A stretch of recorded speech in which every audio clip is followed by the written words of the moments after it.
a un nuevo encuentro del Nueva Economía Forum. Saludos de José Luis Rodríguez. Yo me presento. Soy José Manuel González Huesa, el director de Serri Media. Y hoy, como saben, tenemos el placer de contar con Cayo Lara, quien va a dar su conferencia. Y también tenemos un placer, que es que un escritor, que no siempre es habitual, le presente. En este caso le toca el turno a Luis García Montero. Así que, Luis, cuando quieras, le presentas.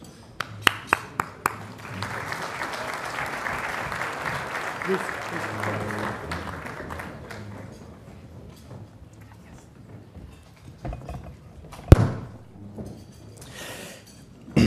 Acabo de llegar, descubríos al pueblo ilustre de Argamasilla de Alba. Yo no he conocido jamás hombres más discretos, más amables, más sencillos que estos buenos hidalgos. Son los saludos y las palabras escritas por Azorín en 1905 en la Ruta de Don Quijote, un libro caminado en el que celebró el 400 aniversario de la obra maestra de Cervantes.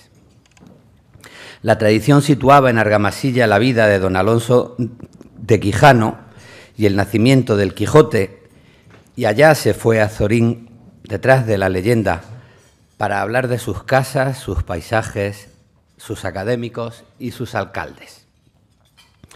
Hoy presento al coordinador federal de Izquierda Unida, al presidente portavoz del Grupo Parlamentario de Izquierda Plural y al amigo que entre los años 1987 y 1993 fue alcalde de Argamasilla de Alba, el pueblo en el que nació.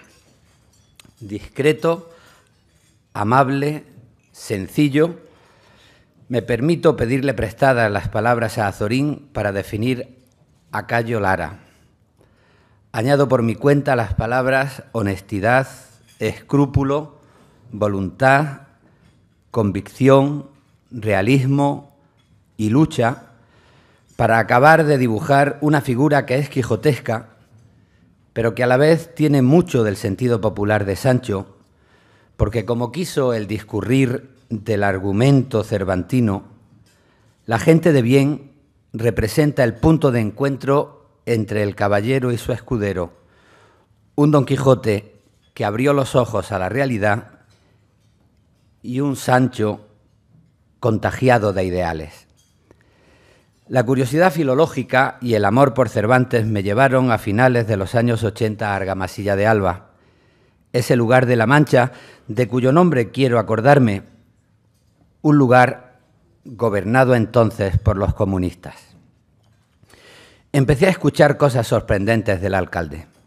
Les cuento algunas de ellas para explicarles por qué respeto a los políticos que no borran sus ojos humanos en una mirada oficial, los políticos que no se despegan de la vida de la gente.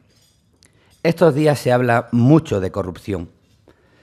¿Debe sentir escrúpulos un alcalde cuando recibe regalos? Sí, claro que sí, pero también cuando los rechaza, porque no todos los regalos son iguales, ni son iguales todas las personas. Me contaron un día que el alcalde de Argamasilla de Alba lo pasaba fatal cuando un vecino, entrado en años, quizás un viejo campesino o un pastor, le llevaba al ayuntamiento un queso para agradecerle una gestión, la firma de un certificado o el arreglo de una contrariedad en su calle. Al no aceptar el queso, al explicar que no hacía favores sino que cumplía con su obligación, el alcalde lo pasaba muy mal, se llenaba de escrúpulos y timideces.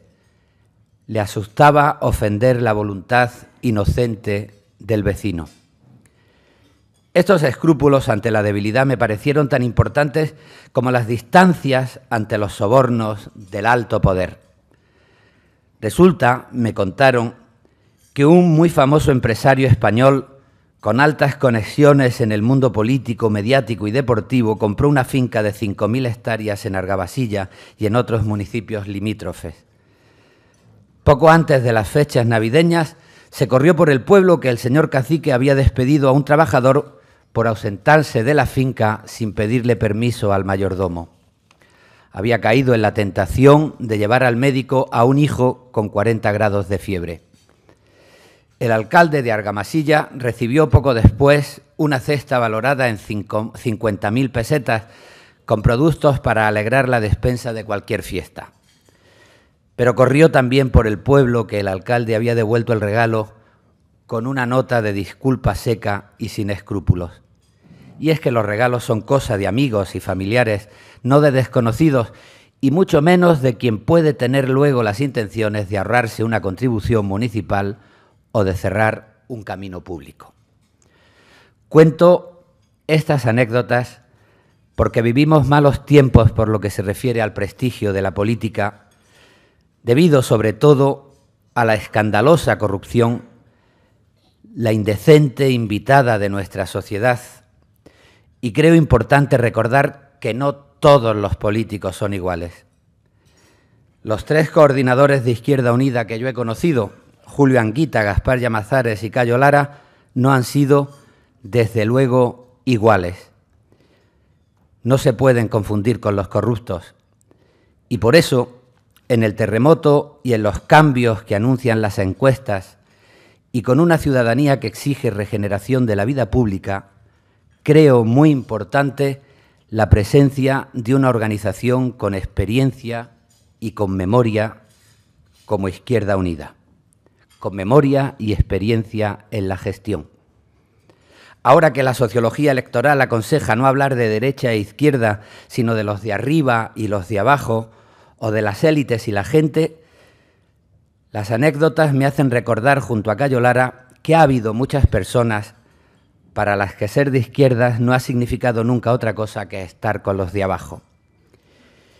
Y me hacen recordar que en su época de responsable de Izquierda Unida en Castilla-La Mancha, antes de la ola regenerativa, Cayo fue un referente en la lucha contra la corrupción, por ejemplo, en las ambiciones especulativas del famoso Paco el Pocero en Seseña. Las cosas no ocurren porque sí, dice Cervantes. Una ley de la Junta de Castilla-La Mancha quiso facilitar en 2003 que muchos pueblos manchegos se convirtieran en ciudades dormitorio de Madrid. Se intentó facilitar el negocio del ladrillo permitiendo que en pueblos de menos de 10.000 habitantes se construyeran edificios y urbanizaciones sin la contraprestación de las viviendas protegidas. Se diseñó incluso una estación del AVE en una localización un poco extraña, un pueblo como Lleves con algo más de 2.000 habitantes. Mucho antes de la moda, Cayo apostó por la lucha contra la corrupción en este panorama de beneficios claros y negocios turbios, el panorama que ha lastrado una economía social con pies de arcilla y sin acuerdos. Cuento un episodio significativo más, porque creo que define su figura pública.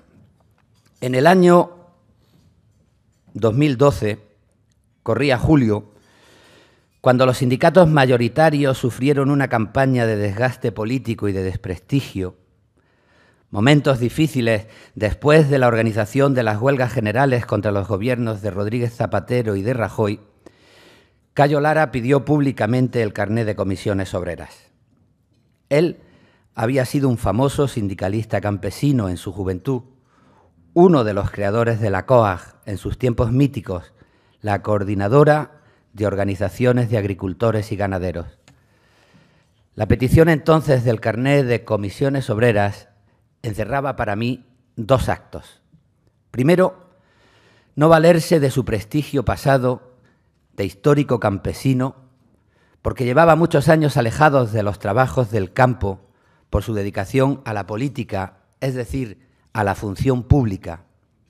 Y segundo, por apoyar a las centrales sindicales en situación difícil.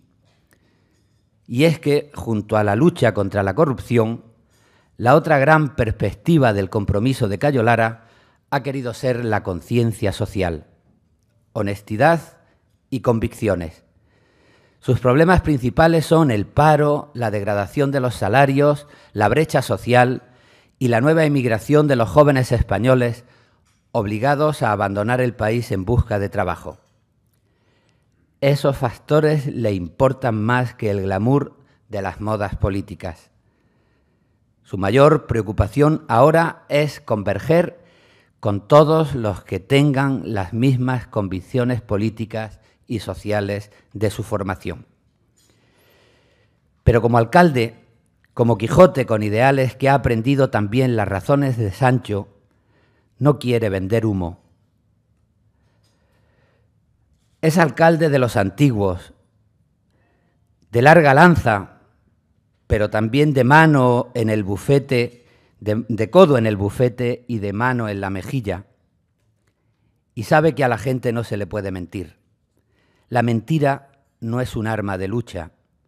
Defiende un programa ideal, pero de realidades. Para acabar, como persona dedicada a la educación y a la literatura, quiero recordar de nuevo sus tareas municipales en Argamasilla. Un pueblo que aceptó convertir, fuera también de moda, su plaza de toros en un auditorio cultural. Un pueblo que supo edificar en las ruinas de la casa de Medrano, allí donde la leyenda sitúa el nacimiento del Quijote, en una casa museo. La escuela taller que puso en marcha la casa enseñó oficios, dio trabajo a 28 mujeres y a 12 hombres y abrió al pueblo una biblioteca y una sala de exposiciones. No todos los alcaldes son iguales. No todos los políticos son iguales. Lo recuerdo como necesidad en estos tiempos de triste figura y lo recuerdo con gusto cada vez que comparto mesa con mi amigo Cayo Lara.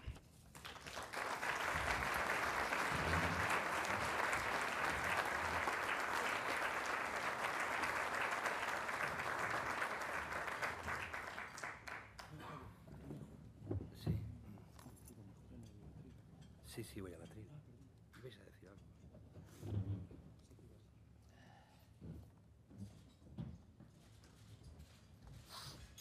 Bueno, estoy emocionado y me vais a disculpar porque Luis me ha vuelto a tocar el corazón.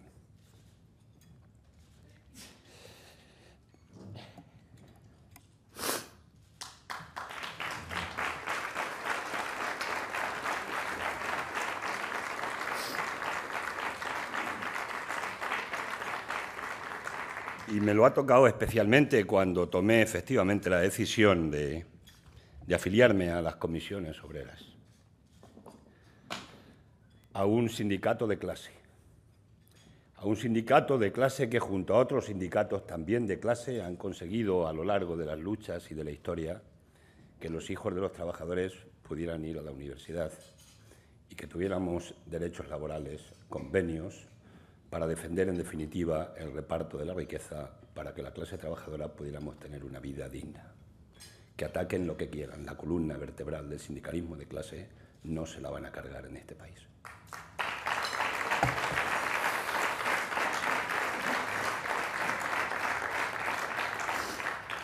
Hay un verso, Luis, que gracias por todo el trabajo que has realizado y que has hecho para poner hoy en valor lo que es la vida de mucha gente, no solo mía, porque en eso que estabas diciendo se refleja mucha gente de nuestro país.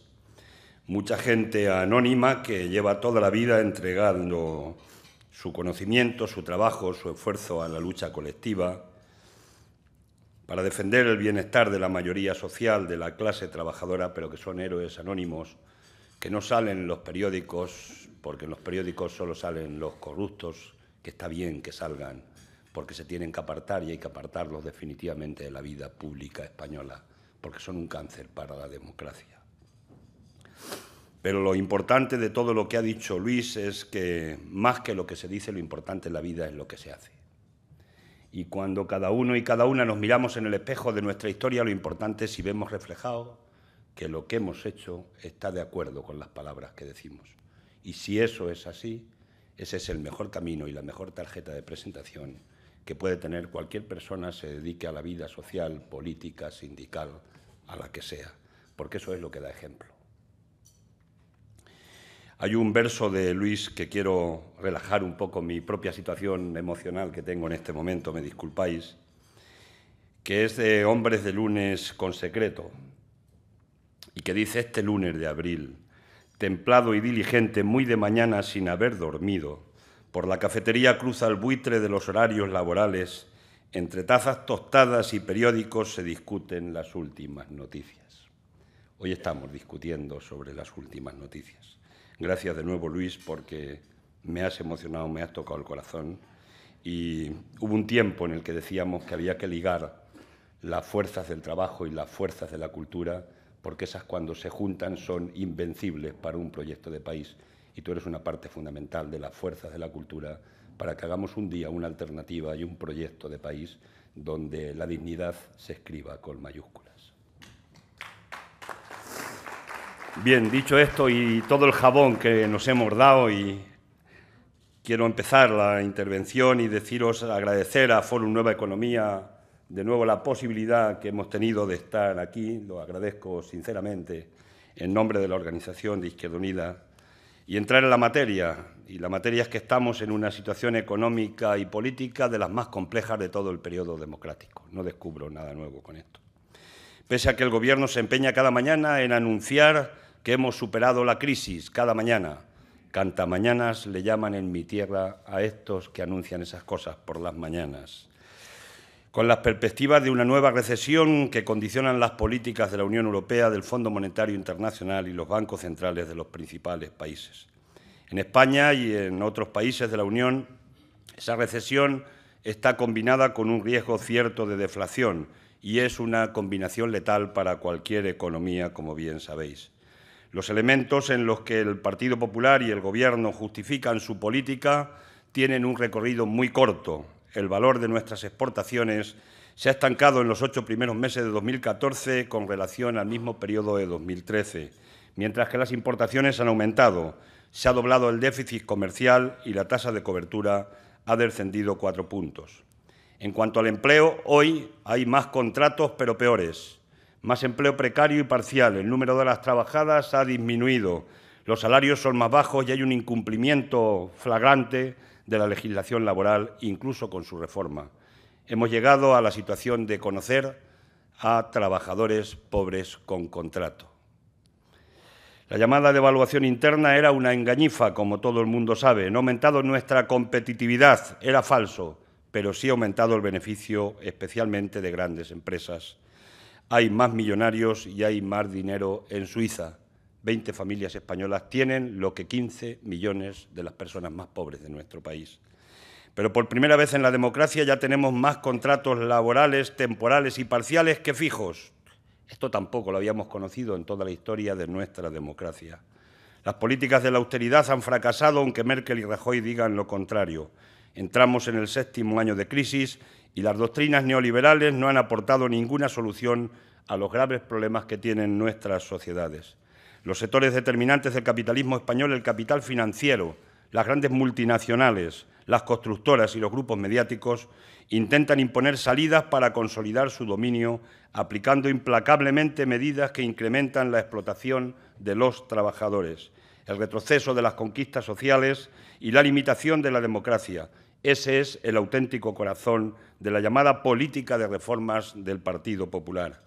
Pero no todo les va bien. La dureza de sus medidas han elevado la conciencia política y la rebeldía social. Hay una cita que algunos atribuyen a Bertolt Brecht y otros a Gramsci, que dice: hay crisis cuando lo viejo no es capaz de mantenerse y lo nuevo aún no puede surgir. El serio retroceso del bipartidismo, el fracaso de las políticas neoliberales para recuperar el empleo y la economía real, los escándalos de corrupción, que ha sido funcional para el sistema durante muchos años, han quebrado los vínculos hegemónicos entre el bloque dominante, el poder económico y las fuerzas políticas que lo gestionan y el resto de la sociedad española.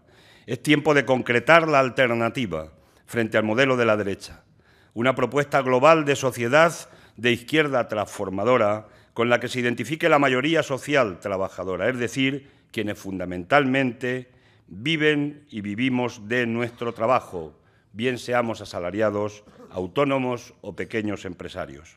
En Izquierda Unida venimos aportando nuestro pensamiento y trabajo colectivo para avanzar hacia la construcción de un nuevo proyecto de país, con modestia pero con determinación.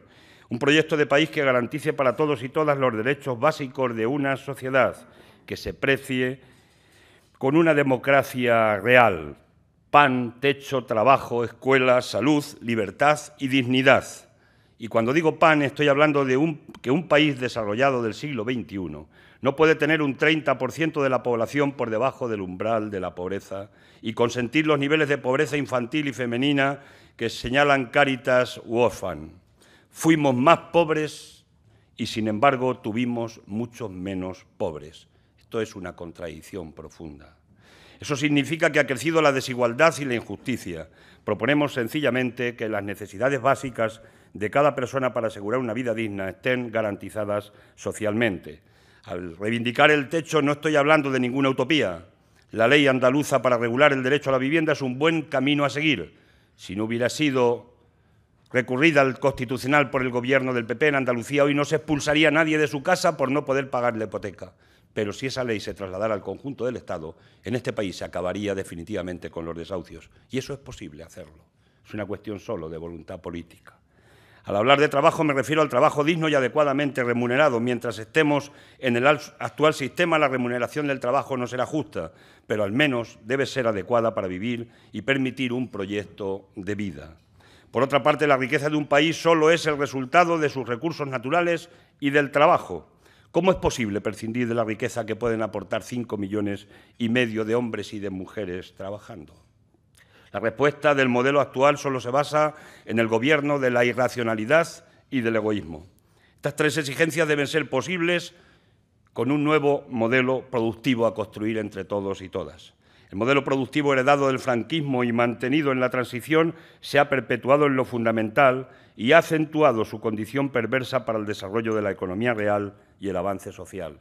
Ni la democracia ni la integración europea produjeron transformaciones profundas en los muros de carga del sistema económico, salvo la apropiación del sector público y la internacionalización de empresas públicas estratégicas entregadas al capital privado. El expolio del Estado continúa hoy, en el año 2014.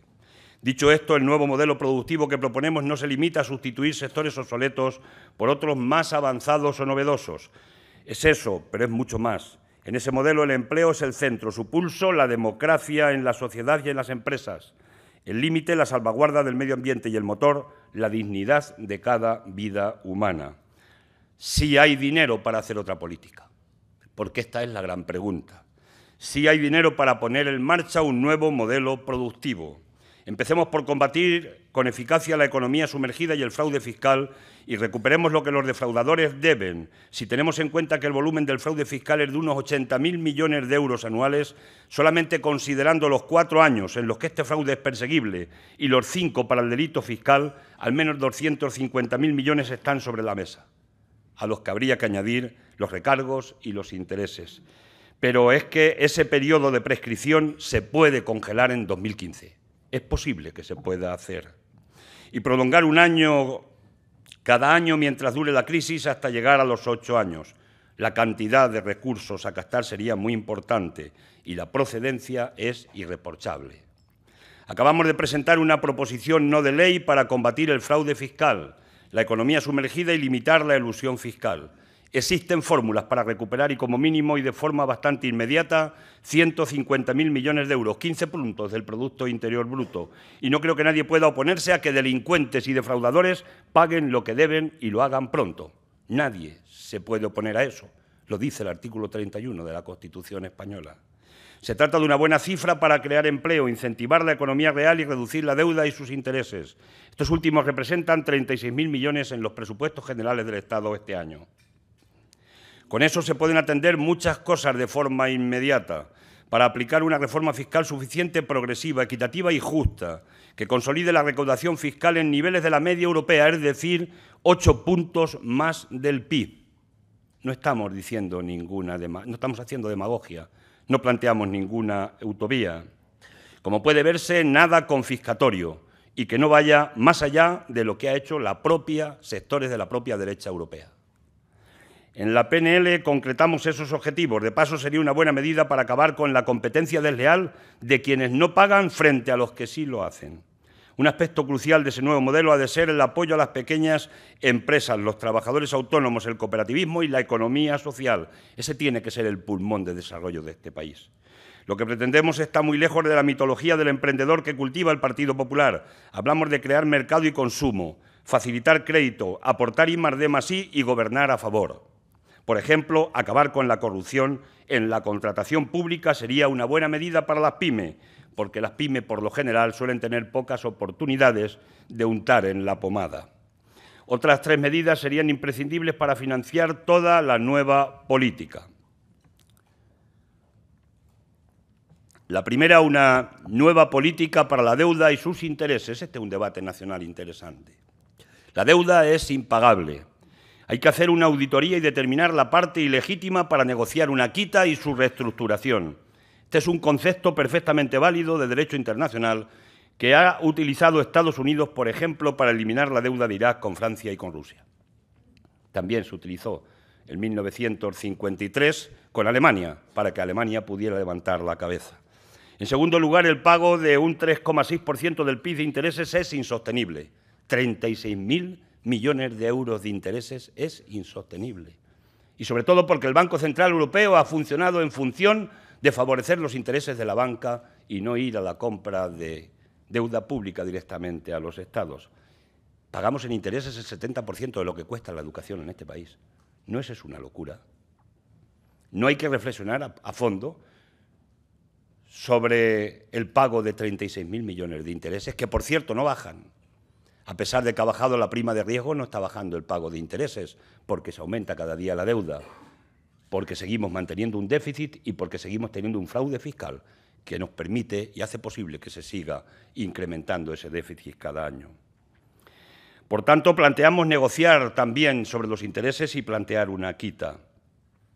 Y finalmente planteamos que, frente a la inversión que plantea el señor Juncker, que veremos si se transforma en realidad, de 300.000 millones de euros en la Unión Europea, nosotros apostamos por la propuesta de los sindicatos, de la Confederación Europea de Sindicatos, en la que, por cierto, está Comisiones Obreras, la Unión General de Trabajadores y la USO. La propuesta es sencillamente que se dedique el 2% del PIB, no es ninguna locura, en la Unión Europea, a través del Banco Europeo de Inversiones, a hacer políticas activas para la economía productiva. Con eso serían 190.000 millones de ingresos, de gasto del Banco Europeo de Inversiones cada año y se podían crear en 10 años 11 millones de puestos de trabajo. Eso es realidad y eso es posible hacerlo. Por tanto, nos inclinamos por esta propuesta que han hecho los sindicatos. Cualquier inversión debería ser proporcional también al número de parados que tenemos en cada uno de los países. Ese es un concepto profundo de la solidaridad. Nos proponemos mantener en manos públicas indefinidamente las instituciones intervenidas, para que de verdad fluya el crédito a las familias y a las pequeñas empresas. Banca pública. No hay que alarmarse, en Andalucía ya tenemos un principio de banca pública. Lo acaba de acordar el Gobierno de Andalucía a iniciativa de nuestro grupo que está participando en el Gobierno. 46.000 millones de euros estamos pagando todos los ciudadanos del agujero de las cajas. Directos. Esos hay que intentar que se revierta de nuevo a la sociedad. Si hay beneficios, ¿por qué no puede volver a la sociedad? Ya sabemos que algunas siguen estando nacionalizadas y otras ya se han vendido por 4 perras a otros que van a seguir haciendo negocio con bancos o con cajas, en este caso ya bancos que están limpios. Así se hace negocio cualquiera, es una buena fórmula, ¿no?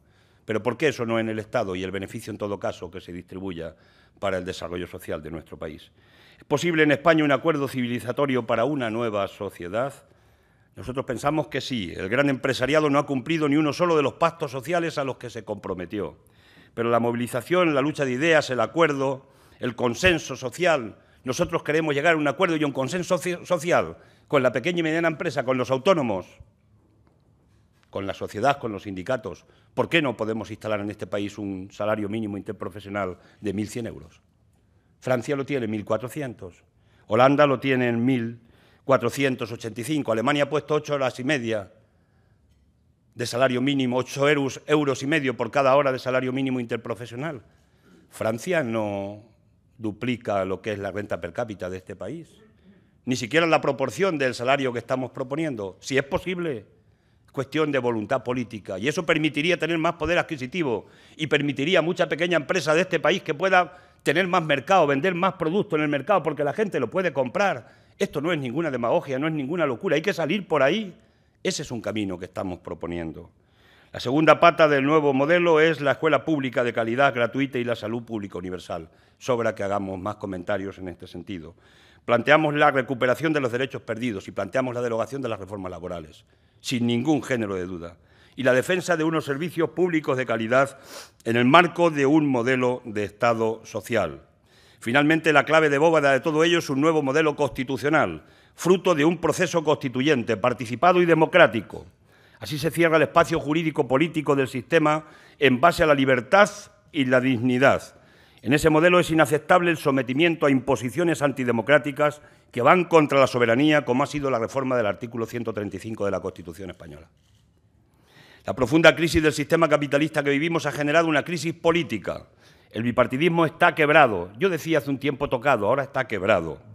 La incumplida Constitución del 78 cuestionada, el modelo de organización del Estado desafiado y el sistema de partidos sin suficiente representatividad. Y hay que decirlo. La crisis del 29 tuvo también consecuencias políticas importantes en muchos países. Fuerzas políticas importantes desaparecieron y otras surgieron con fuerza. Ahora en España el bipartidismo apuntalado por las formaciones nacionalistas de derechas está severamente cuestionado. Nosotros entendemos que estamos ante un tiempo nuevo. En Izquierda Unida venimos de lejos y lo vamos a seguir reivindicando. En la calle hemos compartido y compartimos todas las luchas que hemos considerado justas. No hay una lucha donde no haya habido hombres y mujeres de Izquierda Unida, desde las huelgas generales hasta la defensa de lo público en las mareas. A las instituciones llevamos muchas iniciativas cada día, donde estamos, en ayuntamientos, en comunidades autónomas, en el Parlamento de España, en el Parlamento Europeo, y se han estrellado, por lo general, siempre con las mayorías de los partidos que sustentan el poder real. Ahora toca conquistar gobiernos. Para convertir esos proyectos y esas iniciativas y esas reivindicaciones de las calles y los sueños posibles de la mayoría social trabajadora, convertirlos en realidad. Eso es lo que toca en este nuevo tiempo. Somos una organización que nació convergiendo. La búsqueda de la unidad en un bloque social y político alternativo para hacer frente a las políticas neoliberales forman parte del ADN de Izquierda Unida. La mayoría social trabajadora necesita que todas las organizaciones que nos reclamamos de la izquierda concretemos una alternativa potente, sobre la base de un programa sólido y solvente, que solo pueden hacer con la participación de los actores que quieran ser protagonistas para construir un nuevo proyecto de país. Hay que construirlo con ilusión y con responsabilidad, con una simbiosis entre la experiencia y la juventud. Ese debate de jóvenes viejos es un debate equivocado. A las urnas hay que llegar con ilusión, con corazón, pero también con serenidad y con reflexión. Sobre todo porque al día siguiente de llegar a los gobiernos hay que abrir el grifo del agua y tiene que seguir saliendo el agua. Y si es posible, bien depurada, y si es posible, con el control de una empresa pública. Hay que acabar con la corrupción. Junto a lo dicho, nuestra preocupación por la corrupción siempre ha sido y es determinante. Pero eso debe tener un contexto legal y político nuevo para ser eficaz. Y para ello hemos registrado en el Parlamento, ya está registrada este fin de semana, una iniciativa de lucha integral contra la corrupción. Una proposición no de ley con 45 medidas concretas que van desde endurecer las penas para delitos relacionados con la corrupción para que se pueda perseguir a corruptos y a corruptores con más recursos para la justicia, para que pueda combatir de verdad la lucha contra la corrupción, un plan integral que regule y mejore las contrataciones públicas realizadas por las administraciones, responsabilidad subsidiaria para los bancos que favorecen operaciones de blanqueo de capital y hasta medidas relacionadas con la financiación de partidos. Entre las medidas quiero destacar una que me parece que tiene especial relevancia: que los delitos económicos relacionados con la corrupción no tengan fecha de prescripción como la que tienen en la actualidad. Es bonito decir, han pasado 4 años, estoy limpio, no me pillaron, ya no me pillan. Nosotros planteamos que esto se corte, que se pare la prescripción y que no prescriba el año que viene los delitos de hace 4 años, que sigan vivos y que sigan vivos hasta que el delito se persiga y lo paguen, porque esos le han robado a la hacienda pública, nos han robado a todos y a todas de cada uno de nosotros y nosotras, y por tanto lo tienen que pagar. Y esta es una medida que esperemos que en el Parlamento pueda ver la luz, porque si ve la luz se van a acabar al menos las impunidades que algunos están pensando que van a tener. Quiero decir que en la Izquierda Plural hemos presentado en el Parlamento multitud de iniciativas legales para perseguir y combatir la corrupción. Empezamos pidiendo una comisión de investigación sobre el expolio de las cajas. En febrero del 2012 presentamos la iniciativa en el Parlamento. ¿Qué queríamos? Queríamos saber quién se había llevado el dinero de las cajas, porque se lo ha llevado alguien, no han sido los marcianos. Queríamos saber quién se lo había dado, si se habían cumplido las garantías de seguridades para dar el crédito de los demás a personas. Queríamos saber qué había hecho el Banco de España, queríamos saber qué había hecho la CNMV, queríamos investigarlo en sede parlamentaria porque ahí están los instrumentos, ahí están los medios. Una comisión que podía haber concluido en diciembre del 2012 y hoy seguramente que la situación sería radicalmente diferente. Pero el PP dijo no, no hace falta que preguntemos o nos preguntemos por qué. Proposiciones de ley, interpelaciones, mociones, preguntas, proposiciones no de ley, petición de plenos monográficos sobre la corrupción. Le hemos escrito en 2 ocasiones escritos al fiscal general del Estado para decirle que fiscalice, que vigile, que mire, que investigue el fraude fiscal y especialmente el que sale de las fronteras de nuestro país, de los patriotas que lo sacan a otros sitios. La respuesta ha sido siempre no. Y todas han sido rechazadas sistemáticamente por el Partido Popular. Por eso, si ha sido el primero en boicotear cualquier lucha contra la corrupción que emanara del Parlamento, ¿con qué autoridad viene hoy el Partido Popular a ser o pretender ser el abanderado de la regeneración democrática?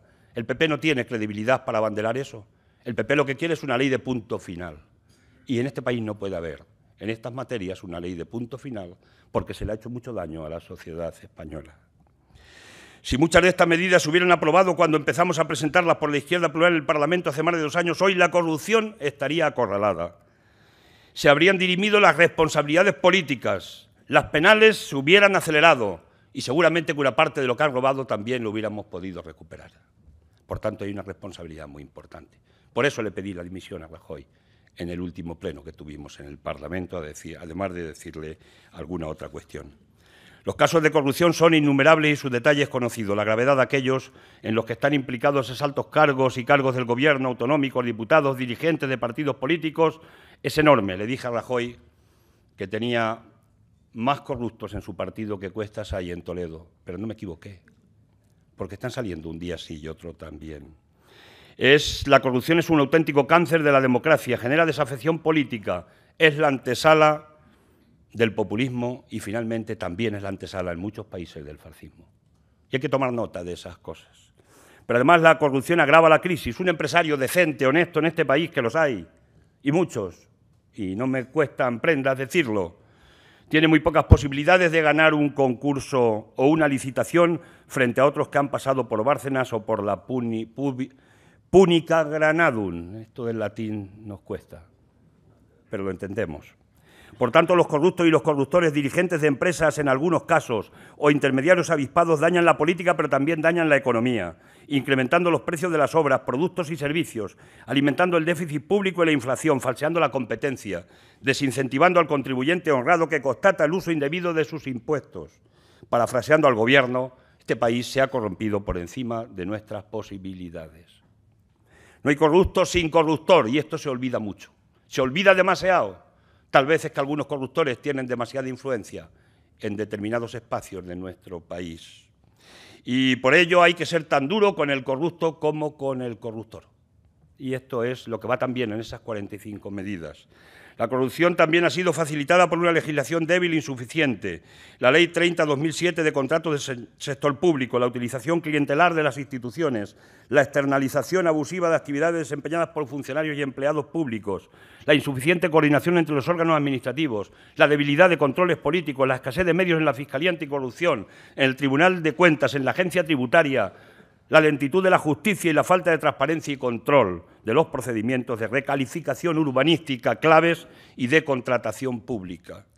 Como les supongo bien informados, queda la cuestión del sistema de licitación y concesiones de las grandes obras públicas, las formas concretas en las que se plantean y resuelven los concursos y la cuestión de los sobreprecios son insostenibles y esos también forman parte del agujero de la deuda pública que tiene este país.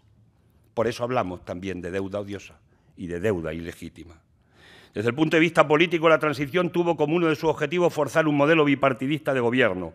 La ley electoral, la ley de partidos y el sistema de financiación de partidos han sido instrumentos con los que se intentó conseguir.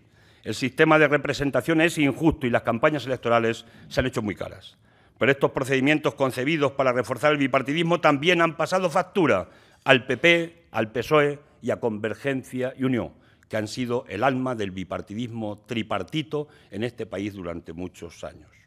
En resumen, la iniciativa que hemos registrado concreta, repito de nuevo, 45 medidas que afectarían a una decena de leyes para desterrar la corrupción de la vida pública. Nos encantaría que algún medio de comunicación se hiciera eco de las 45 medidas y se pudieran publicar y lo pudiéramos ver mañana. Qué ilusión me haría por la mañana verlas en la portada de algún medio de comunicación. Presumo que no caerá esa breva, porque en algunos medios están los de la tijera, más allá de la bondad que tienen los profesionales de los medios de comunicación, que no me cansaré nunca en resaltarlo, y la cara que se les queda cuando llega otro y les dice eso que has puesto ahí no se puede poner. Quiero decir que esa iniciativa lleva reformas que no me entretengo en ella y os invito a que las podáis comprobar. Y concluyo afirmando que la corrupción, el paro y la pobreza son pésimos compañeros de viaje de una sociedad. Por eso luchar para acabar con ellos sigue siendo una prioridad esencial de esta organización de Izquierda Unida. Hay que recuperar las esperanzas y seguridades que a tanta gente nos han robado. Venimos de lejos y vamos a seguir caminando para contribuir a derrotar a quienes nos han robado los sueños, porque necesitamos un futuro más justo, solidario, fraternal y honesto. No nos vamos a mover, vamos a seguir estando con quienes hemos estado siempre, en la lucha en la calle, frente a las reivindicaciones justas de los sindicatos, de la movilización social que reclama derechos y que no nos roben los derechos, y vamos a estar en las instituciones defendiendo propuestas concretas. No le vamos a hacer cartas a los Reyes Magos. Las propuestas que pongamos en los programas, que van a ser discutidas, consolidadas, analizadas, reflexionadas, como siempre en esta fuerza política, son las que vamos a poder aplicar al día siguiente de estar en los gobiernos. Ese es hoy mi modesto compromiso con vosotros y con vosotras. Muchísimas gracias de nuevo por habernos invitado y muchas gracias por vuestra atención.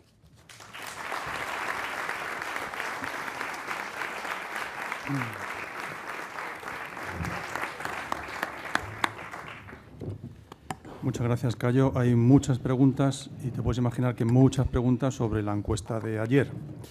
Y hay una que me ha llamado la atención y es que ha habido una valoración de la monarquía y, curiosamente, por encima de los políticos aparece la figura del rey Juan Carlos y la figura de la reina Leticia. ¿Qué le parece? Eso ya me suena. Hubo un tiempo en el que el jefe del Estado, no elegido por los ciudadanos y las ciudadanas, tenía más valoración que otros estamentos que habían hecho mucho más por este país. Luego vino la decadencia, fue su propio funcionamiento, ¿no?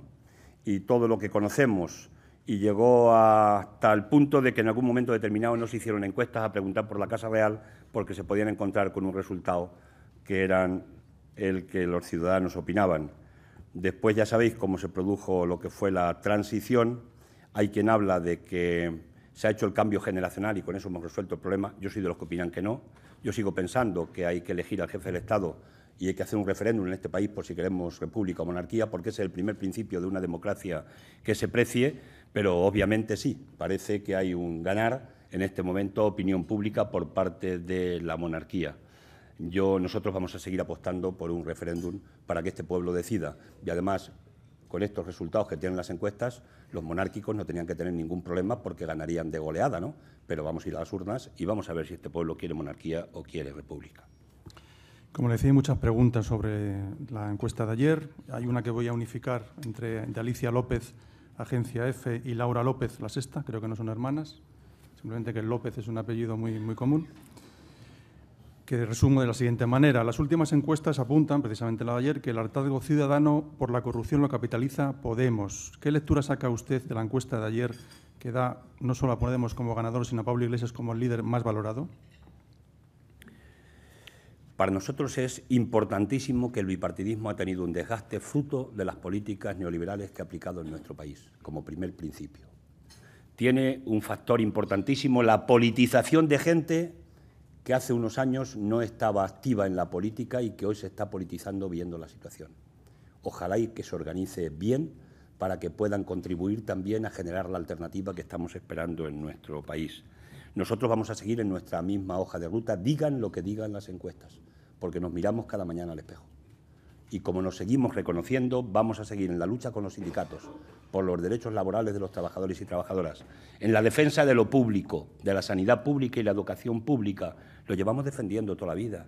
En la democracia de calidad, pues si somos la fuerza política que venimos defendiendo un sistema electoral donde de verdad tengamos una democracia donde cada voto de un hombre y una mujer tenga el mismo valor a efectos electorales.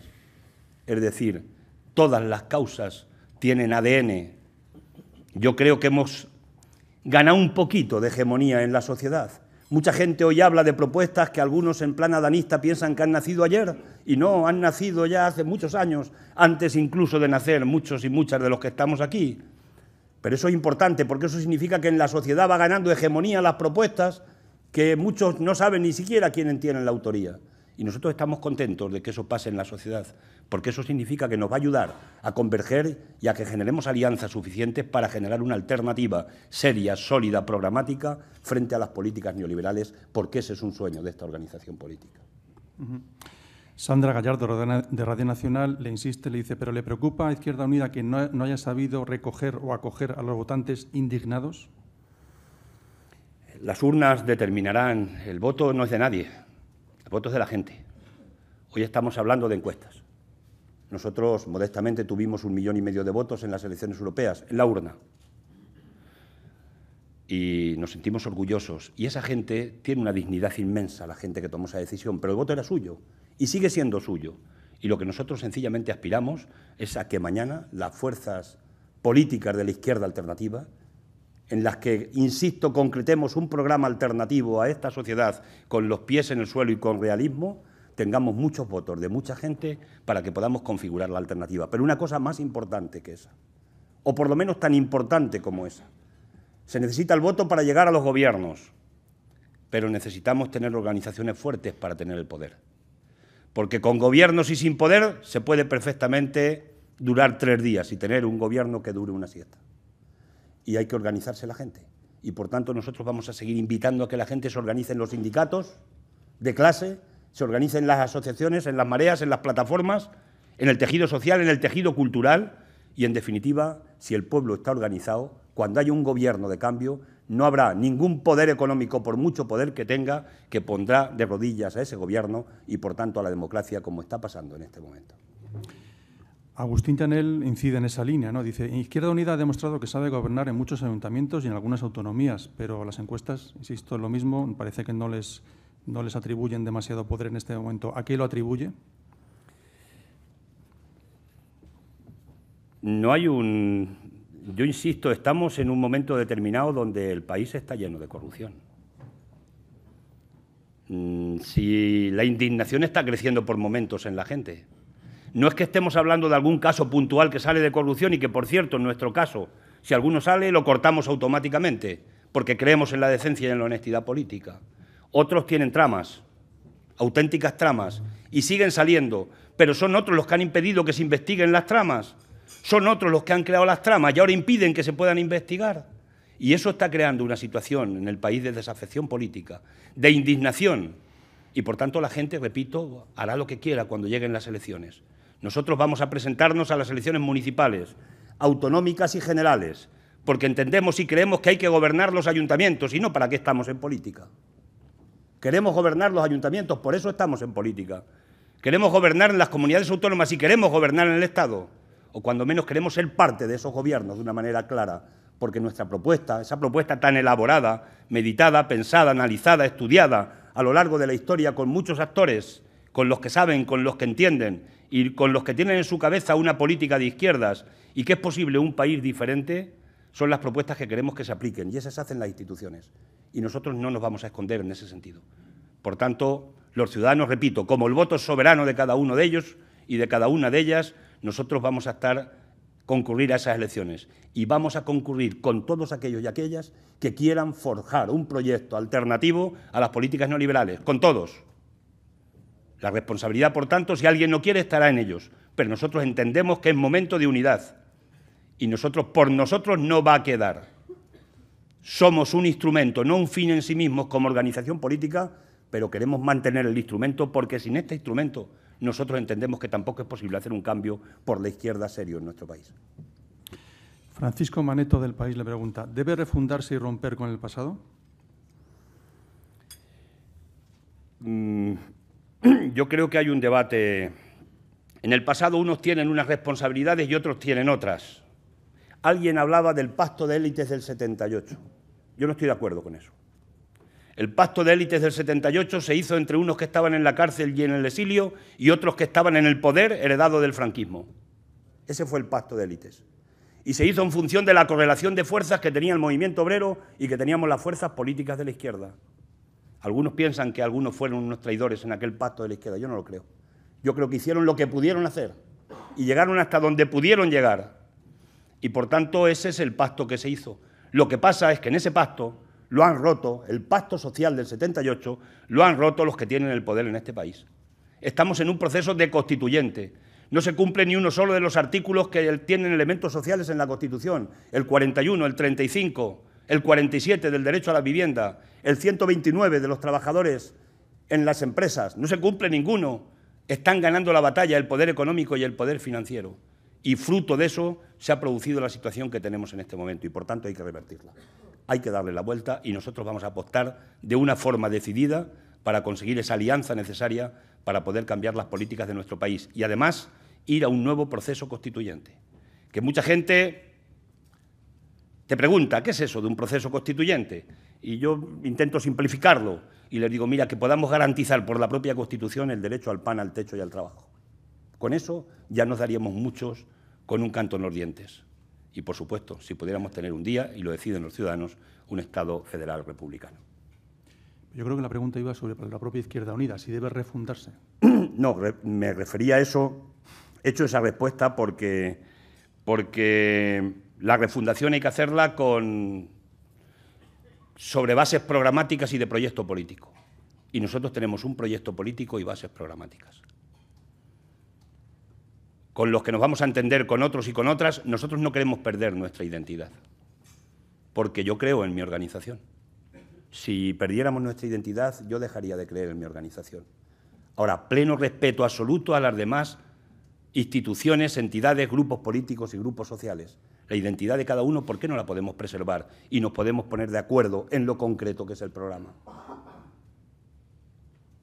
Pero, en todo caso, cualquier planteamiento de refundación en esta organización que yo modestamente intento coordinar, lo tiene que decidir un órgano, una asamblea extraordinaria, que son, o ordinaria, que son los auténticos soberanos en la organización de Izquierda Unida, que, por cierto, quiero recordar que es profundamente democrática.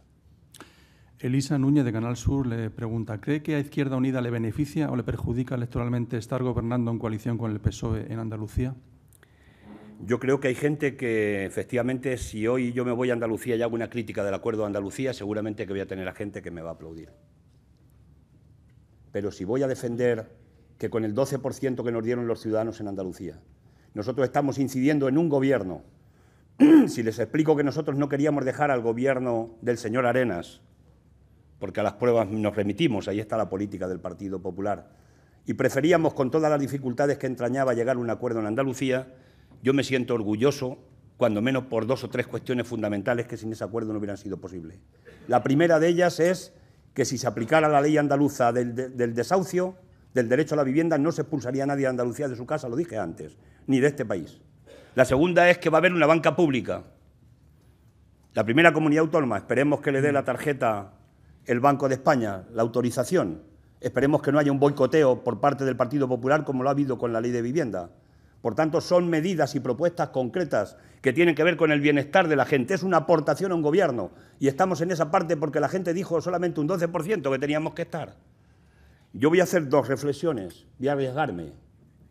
Si mañana la ciudadanía de Madrid decide que hay que echar al Partido Popular del gobierno, y yo soy de los que piensan que el Partido Popular hay que echarlo de los gobiernos porque es un problema para la democracia, si eso lo decide la mayoría de los madrileños y madrileñas votando a las distintas formaciones políticas, si no se echa al gobierno del Partido Popular, quien incurra en esa responsabilidad no le mirará más la gente en ningún proceso electoral.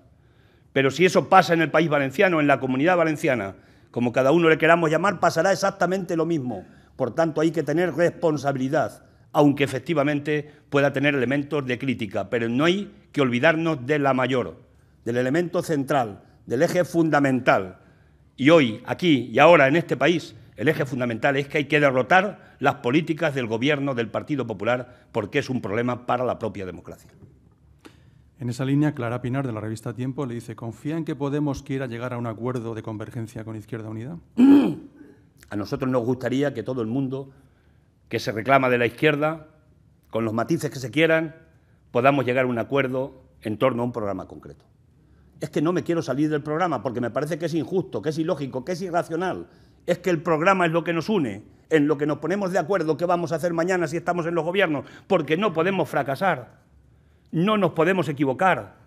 No podemos tener un gobierno pasado mañana que sea una jaula de grillos donde cada uno tire por una parte. Para ir a un gobierno hay que ponernos de acuerdo en un proyecto y en un programa político.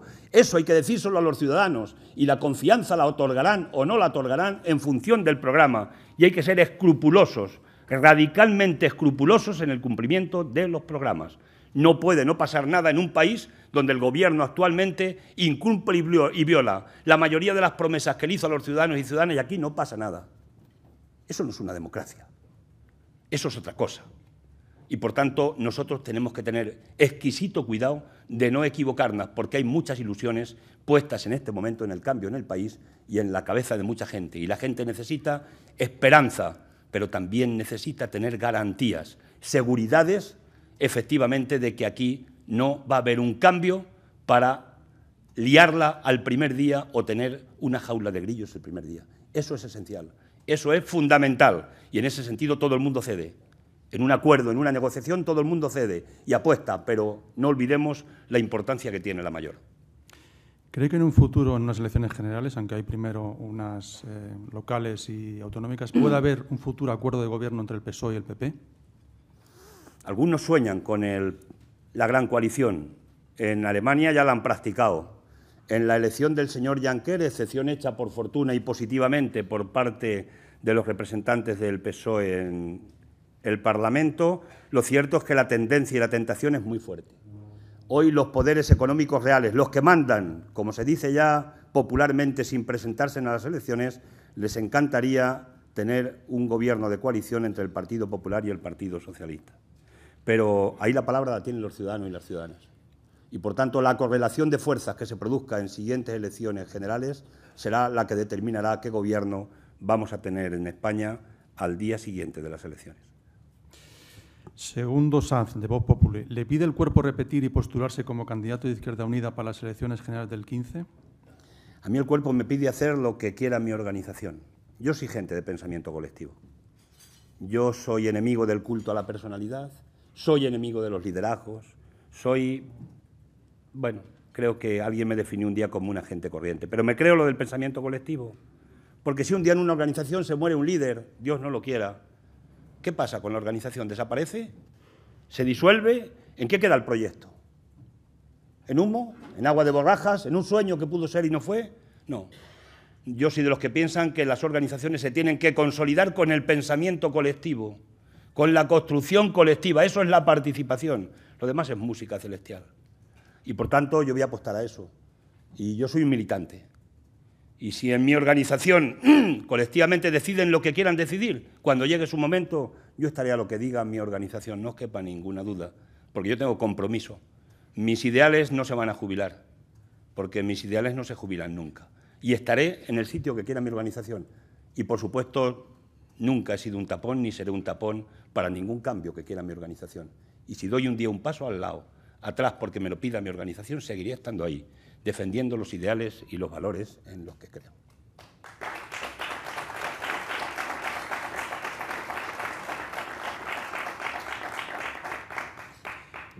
Miriam Morales le comenta lo siguiente: ¿considera que habría que promover una regeneración en los partidos, en los sindicatos y en otras instituciones para dar paso a los jóvenes? ¿Llegará este cambio a Izquierda Unida? En la jefatura del Estado se ha dado paso a un joven. No ha cambiado el fondo. Seguimos teniendo la monarquía, lo dije antes, ¿no? Este no es un problema de jóvenes y de viejos. Yo creo que nos quieren meter en un lío. Pero si la vejez, el viejo para mí tiene una reivindicación profunda, si es la experiencia, si es el conocimiento. ¿Quién ha creado este país? ¿Quién ha hecho lo más positivo de los países? ¿No ha sido la gente mayor? ¿No ha sido la experiencia? ¿Quién enseña? ¿Quién educa? ¿Quién traslada el conocimiento? Y efectivamente tiene que haber recambios, son recambios generacionales naturales que se tienen que producir en todo grupo humano, en toda organización. Pero es una falsa dicotomía el plantear que este es un problema de viejos y de jóvenes. Yo conozco a viejos con unos valores impresionantes. Repasemos la historia, leamos la historia, remontémonos a siglos pasados y nos encontraremos con mentes de viejos privilegiadas, maravillosas y con unos valores maravillosos. Y también conozco a algunos jóvenes que no tienen ningún tipo de valores, desgraciadamente. Por tanto, ese no es el debate. El debate es cómo hacemos la armonía entre el conocimiento, la experiencia y lo que es la pujanza y la rebeldía de la gente joven que tenemos en las organizaciones. Y, por cierto, en Izquierda Unida tenemos una buena cantera de gente joven, preparada, formada, con ideología, con pensamiento profundo, y eso son futuro también para nuestra organización. Hablando de jóvenes, Juanma Romero, de Infolibre, le dice, ¿cree que ha llegado la hora de la renovación? ¿Podría ser su sucesor Alberto Garzón? Yo sigo insistiendo en lo mismo. Si es que este no es un problema de sucesiones, si esto no es la monarquía. Este no es que uno coge y pone con el dedo y dice, tú eres el elegido, y ya estás uncido, ¿no? Como el cuadro de Miguel Ángel, creo que era, ¿no? El fresco de Miguel Ángel, ¿no? No, aquí somos una organización de pensamiento colectivo. Y, por tanto, será lo que colectivamente digan los compañeros y las compañeras. Esto no es difícil de entender. Esto se entiende perfectamente. Nadie se va a encontrar con que este coordinador señala con un dedo y dice, tú eres el elegido. Eres el que te pongo y adelante. Sí, voy a tener mi opinión. Voy a tener mi opinión. Y yo lo que quiero es que tengamos equipos fundamentales para poder llevar adelante unos programas determinados. Gente que cuando nos vea la gente diga, ese puede ser ministro o esa puede ser ministra. Porque tengan solvencia, porque tengan pujanza, porque tengan algo que decir, algo que trasladar a la sociedad. Eso es lo que yo quiero. Y en ese camino es en el que nos vamos a encontrar con la gente. Y yo espero que no cambie esta organización tampoco en esa línea de pensamiento, porque yo creo en esa línea de pensamiento. Bueno, visto que no va a dar ningún nombre, le hago esta pregunta de Carlos López Conbarros, que dice, dígame. Perdona, el periodista quiere que yo le diga una cosa y yo no se la puedo decir porque él pregunta y yo respondo, ¿no? Por eso, yo sigo preguntando y hago esta terna. Le dice Carlos López Conbarros, dígame la verdad, señor Lara, ¿usted cree que este país, visto lo visto, tiene remedio? Sí, hombre, si no tenéis esperanza ya estáis del todo vencidos o vencidas. Este país tiene remedio porque hay que tener esperanza. Se han vivido etapas más duras en este país.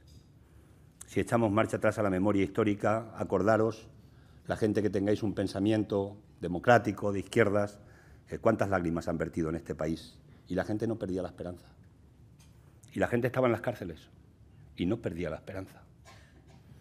Y a la gente la perseguían, la torturaban, por cierto, bienvenida a la acción del gobierno argentino, y no perdían la esperanza. Y vamos a perderla ahora. Nah, este país no va a perder la esperanza. Bueno, pasamos a la realidad y La Sexta insiste en preguntarle hoy, le dice, hoy hemos conocido la fortuna del constructor David Marjaliza, que puede tener como 33 millones de euros, y se habla de una posible dimisión del presidente de la Diputación de León. ¿Qué medidas se deberían tomar contra este tipo de personas? Bueno, yo creo que las medidas las tenemos todo el mundo en la cabeza. Los delincuentes tienen que pagar. Y los delincuentes que hacen daño al conjunto de la sociedad y un daño social importante tienen que pagar. Y tienen que haber responsabilidades políticas de los que han ayudado y han contribuido a que ese delincuente se forrara y responsabilidades penales. Por tanto, justicia, justicia, justicia. Y para eso hay que meterle recursos. En este país algunos no han querido meterle recursos a la justicia porque han querido encubrir, precisamente por la propia inacción que ha tenido la propia justicia, no han querido de alguna manera que se potenciara para investigar, porque detrás de la investigación iban a aparecer nombres como están apareciendo en este momento. Aquí ha habido una operación de encubrimiento terrorífica y de impunidad tremenda. Y yo espero que gracias a los jueces que tiran para adelante, jueces valientes, jueces que de verdad creen en la justicia a pesar de que tienen pocos medios, en este país pueda florecer la luz en esa línea y un día nos podamos levantar por la mañana y sentirnos orgullosos de nuestra justicia.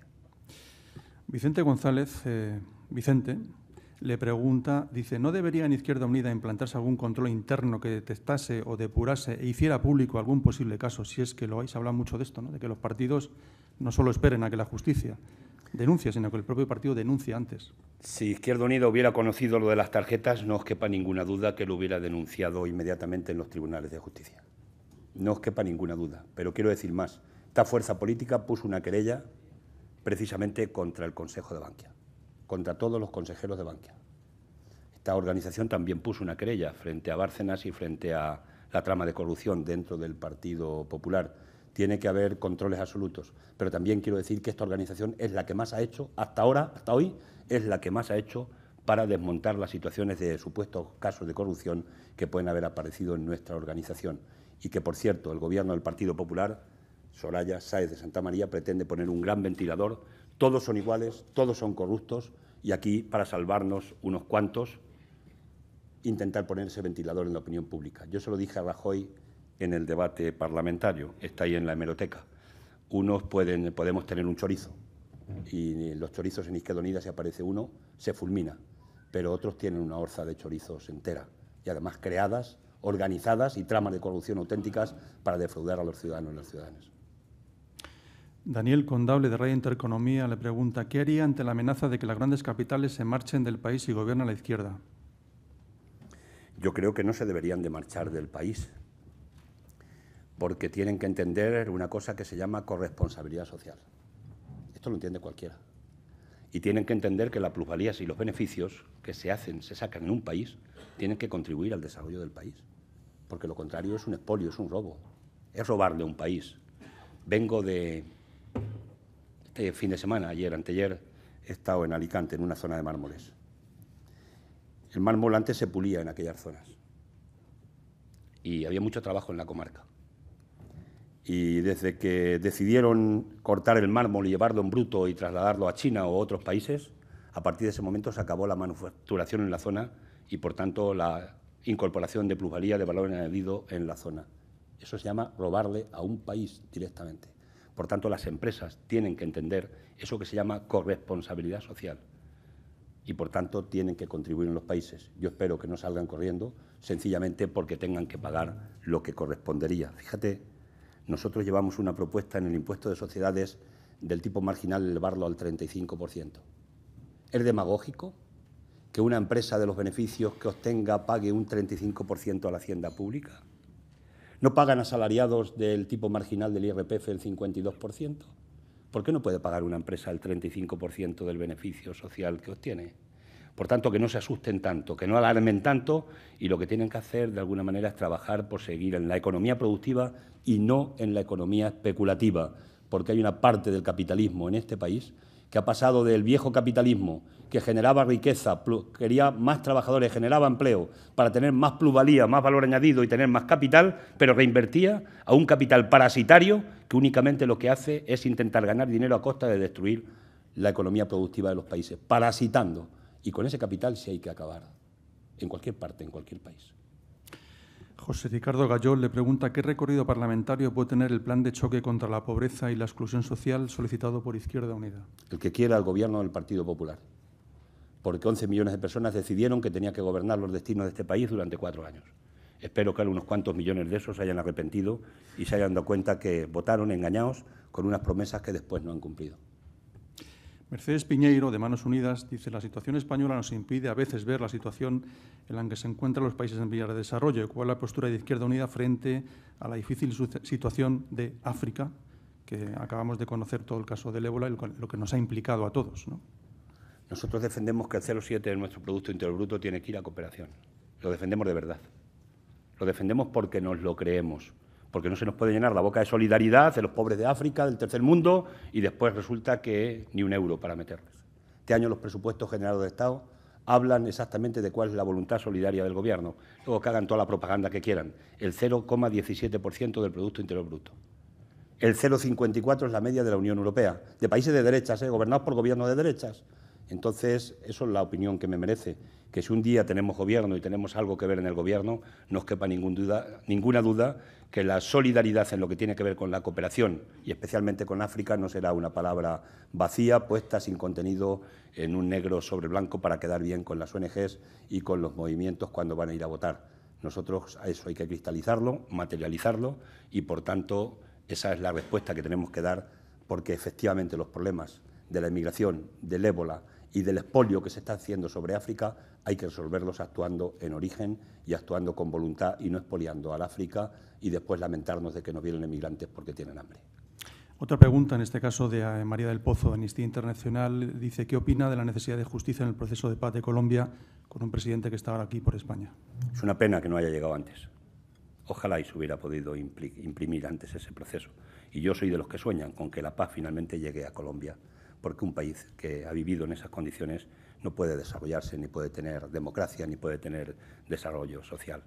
La guerra es la guerra y hay que acabar con ese tema. Hay que ganar las elecciones en los estados de derecho y en eso somos unos firmes defensores. Por tanto, bienvenida a esa iniciativa que están trabajando, por cierto, en Cuba como anfitriona y que esperemos que pueda tener luz y que podamos brindar un día porque la paz definitiva ha llegado a Colombia.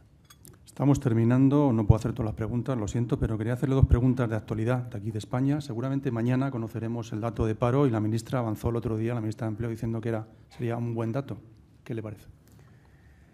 Si todos los que están apuntados en el registro de las oficinas del paro emigran, el Gobierno saldrá al día siguiente y dirá: hemos conseguido el objetivo, paro cero.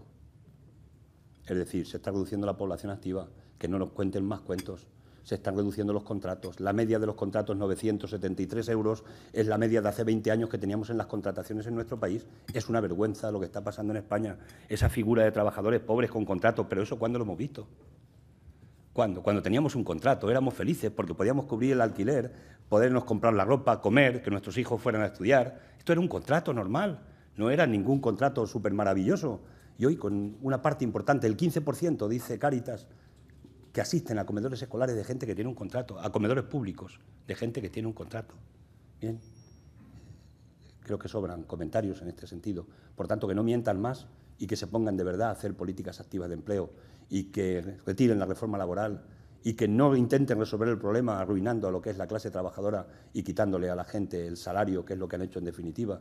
¿Para qué? Para que luego salga ese dato que di antes: 14 familias en España tienen el mismo capital que 15 millones de pobres en España. Es una vergüenza para cualquier país que se precie de ser democrático. Y ya terminamos. La semana también va a terminar el domingo con un presunto referéndum o lo que se celebre allí en Cataluña, si es que al final se celebra algo. ¿Qué le parece y qué le parece la postura de iniciativa allí en Cataluña, su partido en Cataluña, en Izquierda Unida? Que defiende la consulta. Iniciativa defendido, como hemos defendido en Izquierda Unida Federal. Nosotros somos gente seria. Hemos hecho un acuerdo con EUYA y con Iniciativa en Cataluña y hemos firmado un documento. Y el documento que firmamos, que es el acuerdo que tenemos, es que defendemos el derecho a decidir, a que el pueblo catalán sea consultado. No nos duelen prendas en eso, porque precisamente de ese derecho se podía posibilitar, si se hubiera hecho bien, se puede posibilitar un gran debate en Cataluña, donde yo soy de los que piensan que la mayoría de los catalanes y catalanas van a decidir seguir conviviendo con el resto de los ciudadanos y ciudadanas del conjunto del Estado español. Y nosotros íbamos a ir allí a defender el modelo de Estado federal para seguir compartiendo la vida juntos, con pacto, porque el pacto federal es un pacto permanente.